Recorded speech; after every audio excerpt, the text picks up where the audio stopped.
ஆஸ்திரேலியாவிலிருந்து ஒருவர் இங்கிருக்கின்ற பகுதிகளில் பல முதலீடுகளை செய்ய வேண்டும் என்பதற்காக 18 கோடி ரூபாய் வரை பணம் அனுப்பியிருக்கின்றார். அதனை மோசடி செய்திருக்கிறார்கள். தற்பொழுது இந்த சம்பவம் தொடர்பாக இருவர் கைது செய்யப்பட்டு முருங்கன் போலீஸ் நிலையத்தில் ஒப்படைக்கப்பட்ட நிலையில் தொடர்ந்து அவர்கள் நீதிமன்றத்தில் போலீசாரினால் முன்னிலைப்படுத்தப்பட்டனர். இந்த நிலையில் அவர்கள் தற்பொழுது நீதிமன்ற உத்தரவிற்கு அமைய விளக்கமறியலில் வைக்கப்பட்டிருப்பதாக தெரிவிக்கப்பட்டிருக்கிறது. பெரும் அதிர்ச்சி தரக்கூடிய ஒரு சம்பவம். புலம்பெயர் தமிழர்கள் முக்கியமாக பார்க்க வேண்டும். அதுவிட இங்கிருந்து கொண்டு புலம்பெயர் தமிழர்கள் எதுவுமே செய்யவில்லை என்று குற்றம் சாட்டிக் கொண்டு இருக்கின்றவர்களும் இதனை பார்க்க வேண்டும். விரிவாக பார்க்கலாம். அதற்கு முதல் JK ரிப்போர்ட் எனப்படுகின்ற இந்த யூடியூப் சேனலை இதுவரை யாராவது சப்ஸ்கிரைப் செய்யாமல் பார்த்து கொண்டிருந்தால் சப்ஸ்கிரைப் செய்து கொள்ளுங்கள். தொடர்ந்து அருகில் இருக்கின்ற பெல் பட்டினை கிளிக் செய்வதன் ஊடாக நான் போடுகின்ற ஒவ்வொரு காணொளிகளையும் நீங்கள் உடனுக்குடன் பார்க்கக்கூடிய வகையில இருக்கும். நான் நடராசா ஜெயகாந்தன். தற்பொழுது செய்திகளுக்குள்ளே செல்லலாம். மோசடி, சொத்துக்களை குற்றவியல் ரீதியாக கையகப்படுத்தல், புலம்பெயர் முதலீட்டாளரை ஏமாற்றியமை தொடர்பாக 2 பேர் மன்னாரிலே கைது செய்யப்பட்டிருக்கிறார்கள். இது தொடர்பான செய்தி நேற்றைய தினம் வெளிவந்திருந்தது. அதன் அடிப்படையில் நேற்றைய தினம் காலை வேளையிலே போலீஸ் புலனாய்வாளர்கள் இவ்வாறு இதுவரை கைது செய்து முருங்கன் போலீஸ் நிலையத்திலே ஒப்படைத்திருக்கிறார்கள். அது தொடர்ச்சியாக போலீசார் நேற்றைய தினம் மாலை வேளை மன்னார் நீதிமன்றத்தில் 2 சந்தேக நபர்களையும் முன்னிலைப்படுத்தியிருந்தார்கள். இந்த நிலையில் நீதிமன்றம் அவர்களை எதிர்வருகின்ற 31ஆம் தேதி வரை விளக்கமறியலில் வைக்குமாறு உத்தரவிட்டிருந்தது. அதற்கமைய அவர்கள் வவுனியா சிறைக்கு அனுப்பப்பட்டிருக்கிறார்கள். இது தொடர்பான செய்திகள் நேற்றைய தினம் வெளியாக இருக்கிறது. இன்றைய தினமும் ஊடகங்களிலே வெளிவந்து கொண்டிருக்கிறது. பெரும் பரபரப்பாக பேசப்படுகின்ற ஒரு விடயமாக இது மாறி இருக்கிறது. காரணம் என்னவென்று சொன்னால், ஆஸ்திரேலியாவில் இருக்கின்ற நபர் ஒருவர் கட்டம் கட்டமாக 18 கோடி ரூபாய் வரை இங்கு பணம் அனுப்பி இருக்கின்றார். அந்த பணத்தை வைத்து மன்னார், அளம்பில், ஓமந்தை, புதுக்குடியிருப்பு போன்ற பகுதிகளிலே தொழில் வாய்ப்புகளை உருவாக்க வேண்டும். அதன் அடிப்படையில் தான் பல்வேறு திட்டங்களை முன்வைத்து அவர் இந்த பணத்தை இங்கு அனுப்பி இருக்கின்றார்.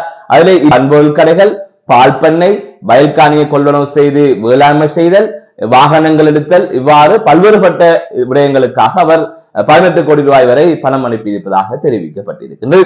இதிலே பிரதான சந்தேக நபர் அல்லது பிரதான குற்றவாளி ஒரு தம்பதியினர் என்று கூறப்படுகிறது. அந்த தம்பதியினர் தற்பொழுது தலைமறைவாகி இருக்கின்றார்கள். அந்த தம்பதியினரை போலீசார் தேடி வருவதாக கூறப்படுகிறது. இந்த நிலையத்தான் 2 சந்தேக நபர்கள் நேற்றைய தினம் கைது செய்யப்படுகிறார்கள். ஆனால் இன்னுமே பிரதான குற்றவாளிகள் கைது செய்யப்படவில்லை.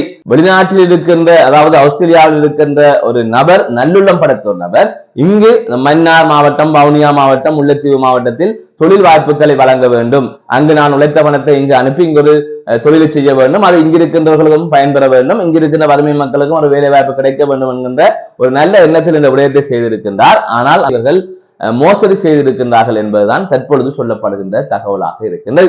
ஆகவே இவ்வாறு பல புலம்பெயர் தமிழர்கள் இங்கிருக்கின்ற தனி நபர்களை நம்பி இந்த பணத்தை எல்லாம் அனுப்புகின்றார்கள். அப்படி அனுப்புகின்ற போது அது மோசடி செய்யப்படுகின்றது. எனவே புலம்பெயர் தமிழர்கள் ஒரு விடயத்தை உணர வேண்டும். இங்கு நீங்கள் பணம் அனுப்புகின்ற போது அல்லது இங்கு ஒரு தொழில் வாய்ப்பை செய்கின்ற போது நீங்கள் யோசிக்க வேண்டும். உண்மையிலே இந்த சமூகத்திற்கு நல்லதுதான் இப்படியான தொழில் வாய்ப்புகளை மேற்கொள்வது நல்லது. இப்படியான செய்திகளை வெளியிடுகின்ற போது மற்றவர்கள் அச்சப்பட்டு பின்வாங்குவதற்கான வழிவகைகள் இருக்கின்றது.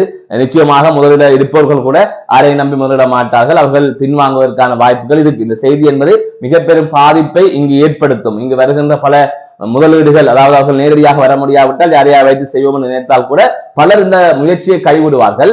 ஆனால் அப்படி இருந்தும் இங்கு ஒரு ஆபத்து இருக்கின்றதை உணர்ந்தும் நான் ஏன் வேண்டாம் என்று சொல்லுகின்றேன் என்று சொன்னால், நீங்கள் கஷ்டப்பட்டு உழைத்த பணத்தை பத்திரமாக அங்கு வைத்துக் கொள்ள வேண்டும். அநியாயமாக ஒரே வருடத்திலோ ஒரே மாதத்திலோ அல்லது ஒரே நாளிலோ இங்கு அனுப்பி அதை இல்லாமல் செய்கின்ற வேலை இங்கு நடந்து கொண்டிருக்கிறது. எனவே நீங்கள் கஷ்டப்பட்டு உழைத்து அந்த பணம் இங்கிருக்கின்ற ஏழை மக்களுக்கும் பயன்பெறாமல் இடைநடுவிலே ஒருவர் 2 பேர் எடுத்துக்கொண்டு செல்கின்றார்கள். இது தொடர்ந்து நடந்து கொண்டிருக்கின்றது. தற்போது பெரிய தொகை என்பதால் தான் இவர்கள் மாட்டிக்கொண்டிருக்கின்றார்கள்.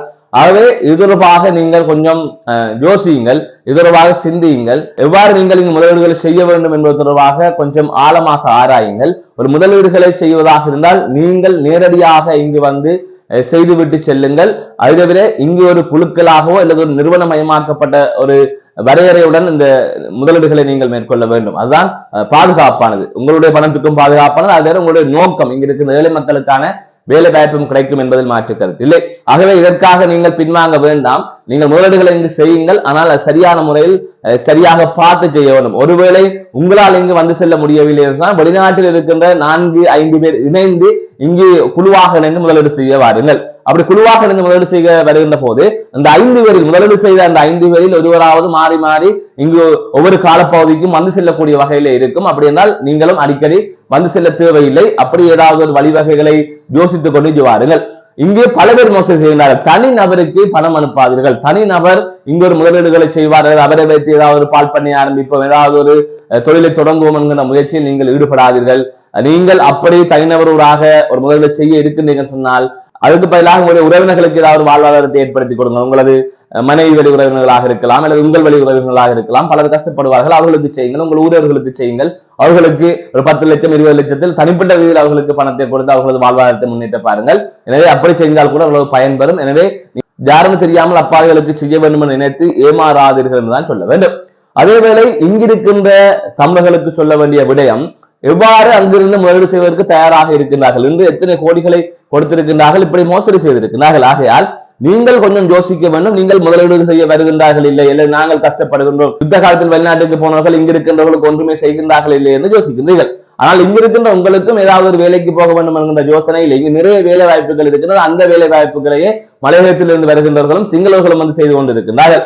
ஆகையால் இங்கு யாருக்கும் வேலைக்கு போகின்ற நோக்கம் உண்மையிலே இல்லை. அனைவருமே சும்மா இருந்து சாப்பிட வேண்டும் என நினைக்கின்றீர்கள்.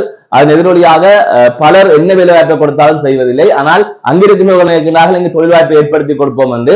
அப்படியான முயற்சியில் இங்கு ஈடுபடுகின்ற போது இங்கிருக்கின்றவர்கள் ஏமாற்றுகின்றார்கள். ஆனால் நீங்களும் அப்படி ஒரு வாய்ப்பை ஏற்படுத்தி கொடுத்தால் கூட 100% வேலைக்கு போக மாட்டீர்கள் என்பது உண்மை. அதுதான் இங்கு நடக்கின்ற யதார்த்தமாக இருக்கின்றது. ஒரு 10% தான் வேலை எழுதி செல்வார்கள். எனவே அவர்கள் பயன்பெற வேண்டும் என்றால் கூட இங்கு ஒரு குழுவாக நீங்கள் இணைந்து முதலீட்டாளர்களை உள்ளடக்கி கொண்டதற்கான வாய்ப்பை இங்கு இருக்கிற அரசு அதிகாரிகள் அரசியல்வாதிகள் எல்லாம் இணைந்துதான் செய்ய வேண்டும். அப்படி செய்வதன் ஊடாகத்தான் அந்த முதலீடு பாதுகாப்பாக உங்களை வந்தடையும் என்பதையும் நீங்கள் உணர்ந்து கொள்ள வேண்டும். எனவே வெறுமனே புலமை தமிழர்கள் ஒன்றும் செய்கின்றார்கள் என்று குற்றம் சாட்டுவதோ, இல்லை புலமை தமிழர்கள் தனிநபர்கள் நம்பி இங்கு பணம் அனுப்பி முதலீடுகளை மேற்கொள்ள முயற்சிப்பதோ இரண்டுமே ஒரு புலியானதாக முடிந்து விடுகின்றது. நீங்கள் நினைப்பீர்கள் ஒன்றிலிருந்து தான் இப்படி நடக்கின்றது. நிச்சயமாக இல்லை.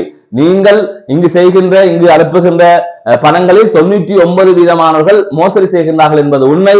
சிலர் 60 எடுத்துக்கொண்டு 40 கொடுக்கின்றார்கள். ஆனால் பலர் 10 எடுத்துக்கொண்டு 90 கொடுக்கின்றார்கள். இங்கிருக்கிறவர்கள் மோசடி செய்கின்றார்கள். அதிலே மாற்று கருத்தில்லை.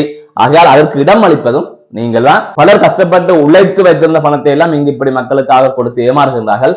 மிக மிக கவனமாகவும் எச்சரிக்கையாகவும் இருங்கள். மீண்டும் ஒரு காணொலி சந்திக்கின்றேன். நான் நடராஜா ஜெயகாந்தன்.